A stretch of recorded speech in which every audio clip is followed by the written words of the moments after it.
gerekiyorduk. Aynen öyle.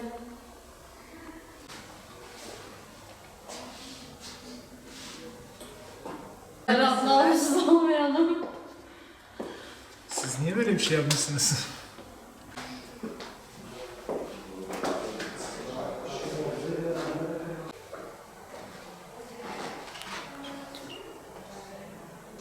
Bağımlılık son yıllarda pek çok ülkenin baş etmek zorunda kaldığı ciddi bir problemdir. Bu noktada Yeşilay Danışmanlık Merkezi olarak 2015 yılından beri ücretsiz bir şekilde danışmanlık hizmeti sağlamaktayız. Batman Yeşilay Danışmanlık Merkezi 2019 senesinden bu yana Batman halkına ücretsiz bir şekilde psikolojik ve sosyal hizmet desteği sağlamaktadır. Hizmet verdiğimiz alanlar tütün, alkol, madde, kumar ve teknoloji alanlarıdır. Bize başvuran kişilerde bağımlılık alanında destek sağlamakla birlikte bize gelen kişilerin ailelerine yönelik de aynı şekilde ruhsal destek ve psikolojik destek hizmeti sağlamaktayız. Yaptığımız çalışmaların ücretsiz bir şekilde gerçekleştirilmesiyle birlikte gizlilik esasında gerçekleştirilmektedir. Bize gelen kişilerin bilgileri hiçbir şekilde üçüncü kişilerle paylaşılmamakta, herhangi bir kurum ya da kuruluşta kesinlikle paylaşılmamaktadır.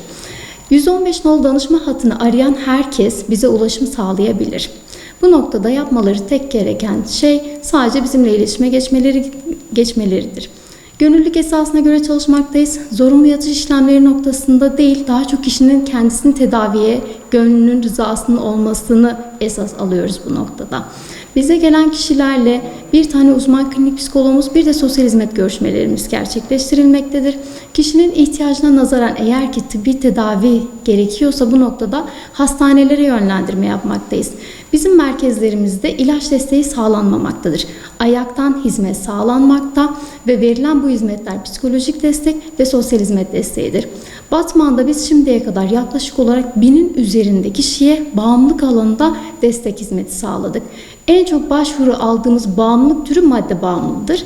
Bunun akabinde de şu anda tütün bağımlılığı gelmekte, akabinde alkol bağımlılığı, sonrasında da kumar ve internet bağımlılığı gelmektedir. Bu noktalarda bize başvurmak isteyen herkes her zaman her koşulda randevu koşullarını sağlayarak ulaşabilir.